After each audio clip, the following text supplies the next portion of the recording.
자, 이 나뭇잎 한번 보실까요? 겉보기엔 그냥 평범한 나뭇잎 같죠? 근데 이 작은 잎사귀 안에 우리가 미처 상상도 못했던 아주 정교한 법칙이 숨어 있다면 어떠실 것 같으세요? 이런 생각 한 번쯤 해보셨을 거예요. 아니, 식물들이 자신을 지키려면 아예 맹독을 써서 적을 죽여버리면 되잖아요. 근데 왜 어떤 식물들은 굳이 상대를 죽이지 않고 그냥 아프게만 만드는 걸까요? 독이 있긴 있는데 치명적이진 않은 거죠. 그 이유가 뭐냐면요. 바로 죽이는 게 목적이 아니기 때문이에요. 식물에게 독은 단순한 무기가 아니었던 겁니다. 뭐랄까? 일종의 가르침을 위한 도구였던 거죠. 자, 오늘 이야기는 바로 이 관점에서 시작합니다. 식물의 세계를요, 하나의 거대한 법률 시스템이라고 생각해 보는 거예요. 이게 생각보다 정말 놀랍도록 우리 인간 사회의 법이랑 닮았거든요. 처벌도 있고, 교화도 있고, 심지어 범죄를 미리 막는 예방까지 있어요. 이건 말 그대로 생존을 건 고도의 심리전이에요. 식물들은 움직일 수가 없잖아요. 그러니까 화학물질을 마치 법전처럼 사용하는 거죠. 이 법전 하나로 위협을 처벌하고 다시는 덤비지 못하게 교화하고 아예 접근조차 못하게 막는 완벽한 방어 시스템을 만들어낸 겁니다. 자, 그럼 이 놀라운 식물 법률 시스템의 첫 번째 원칙부터 한번 살펴볼까요? 바로 사형이 아닌 처벌, 즉 교화의 원칙입니다. 아니, 왜 굳이 포식자를 죽이는 대신 살려서 교훈을 주는 이런 번거로운 방법을 택했을까요? 여기에 바로 각인 효과라는 아주 기가 막힌 심리적 원리가 숨어 있습니다. 이게 뭐냐면요. 단 한 번의 아주 강렬하고 불쾌한 경험이 평생 가는 혐오감을 만들어내는 거예요. 심리학에서는 이걸 바르시아 효과라고도 불렀는데 식물들이 바로 이 메커니즘을 정말 귀신같이 이용하는 거죠. 이 각인 과정은 아주 체계적으로 진행됩니다. 자, 보세요. 첫 번째, 동물이 식물을 한 입 딱 맛보죠. 그럼 바로 두 번째 단계, 식물의 독소가 즉각적인 처벌을 내립니다. 뭐 엄청난 고통이나 구역질 같은 거요. 그럼 세 번째 단계, 동물의 뇌는 이 끔찍한 경험을 이 식물, 이 꿀, 고통이라는 공식으로 머릿속에 그냥 새겨버려요. 그럼 마지막으로 어떻게 될까요?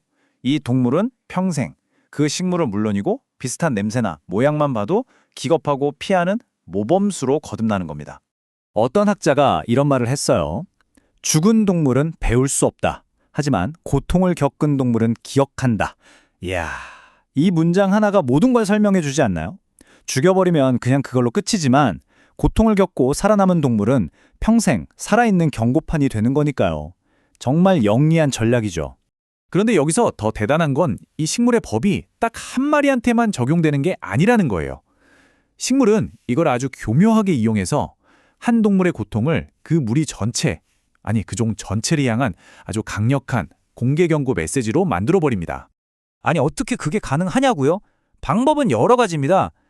예를 들어 원숭이처럼 똑똑한 동물들은 동료가 어떤 식물을 먹고 막 괴로워하는 걸 보기만 해도 저건 먹으면 안 되는구나 하고 바로 배워요. 직접 겪지 않아도 말이죠. 또 교훈을 얻은 어미는 자기 새끼들한테 절대 그 식물 근처에는 가지 말라고 가르치겠죠. 그리고 무엇보다 한번 호되게 당한 그 동물이 평생 그 식물을 피해 다니는 모습 자체가 다른 동물들 눈에는 저기엔 뭔가 위험한 게 있다는 살아있는 광고판이 되는 겁니다. 이게 바로 인간 사회의 일벌백계랑 똑같은 일반 예방의 법칙인 거죠. 자, 그런데요. 이렇게 교화를 중요하게 생각하는 식물의 법에도 예외는 있습니다. 아무리 가르쳐도 말이 안 통하는 상대, 교육 자체가 불가능한 상대에게는 식물도 망설이지 않아요. 바로 사형을 선고해 버립니다. 식물 앞에 나타나는 범죄자는 크게 두 종류로 나눌 수 있어요. 한쪽은 포유류처럼 지능이 높아서 고통을 통해 학습이 가능한, 교화 가능한 범죄자고요. 다른 한쪽은 곤충처럼 그냥 본능에 따라 움직여서 교육이라는 개념 자체가 의미 없는 상대죠. 식물은 이 둘을 대하는 전략이 완전히 180도 다릅니다. 바로 이겁니다. 식물의 방어 전략은 철저한 맞춤형 대응인 거죠. 배울 수 있는 동물에게는 고통이라는 교화 프로그램을, 배울 능력이 없는 상대에게는 살충이라는 즉결 처분을 내리는 겁니다. 정말 빈틈없는 보안 시스템 아닌가요? 생각해보세요. 곤충은 수명도 짧고 한 번에 수천, 수만 마리가 덤벼들잖아요. 한 마리 가르쳐봤자 아무 소용이 없어요. 곤충떼의 공격은 식물에게 그냥 좀 갉아먹히는 수준이 아니라 말 그대로 사형 선고나 마찬가지거든요. 기다려줄 시간이 없는 거죠. 이럴 때 쓰는 게 바로 담뱃잎에 있는 니코틴 같은 강력한 신경독이에요. 이건 가르치기 위한 독이 아니라 처음부터 죽이기 위한 사형 집행 도구인 셈입니다. 자, 지금까지 식물의 법이 얼마나 정교한지 봤는데요. 이제부터는 그야말로 예술의 경지에 이른 사례를 하나 보여드릴게요. 바로 우리에게 아주 친숙한 고추 이야기입니다. 고추가 사용하는 캡사이신이라는 법은요, 정말 선택적 정의의 끝판왕이라고 할 수 있습니다. 고추 입장에서 포유류는 어떤 존재일까요? 바로 자기 자식인 씨앗을 어금니로 아작아작 씹어서 죽여버리는 씨앗 살해범입니다. 용서할 수 없는 죄인이죠. 그래서 이들에게는 캡사이신이라는 입안이 불타는 듯한 끔찍한 고통을 선고해서 다시는 얼씬도 못하게 만드는 겁니다. 하지만 새는 완전히 다른 이야기입니다. 새는 씨앗을 씹지 않고 통째로 삼켜서 아주 멀리까지 가서 배설해주잖아요. 그야말로 씨앗을 퍼뜨려주는 최고의 파트너, 완벽한 동맹인 거죠.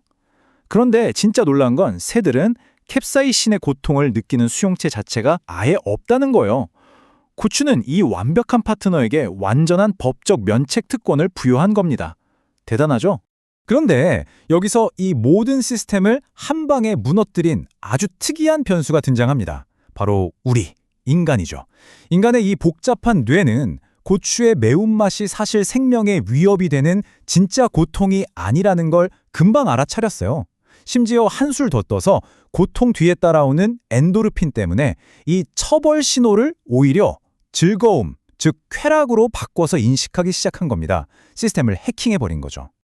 이 표를 보시면 한눈에 이해가 되실 겁니다. 똑같은 캡사이신인데도 포유류에게는 기피라는 판결을, 조류에게는 무죄를, 그리고 인간에게는 오히려 선호라는 기상천외한 결과를 이끌어냈죠. 결과적으로는 인간 덕분에 전 세계로 퍼져나갔으니까 고추 입장에서는 예상치 못한 방향으로 또 한 번의 대성공을 거둔 셈이네요. 자, 오늘 이야기를 한번 정리해볼까요? 식물은 단순한 생명체가 아니었습니다.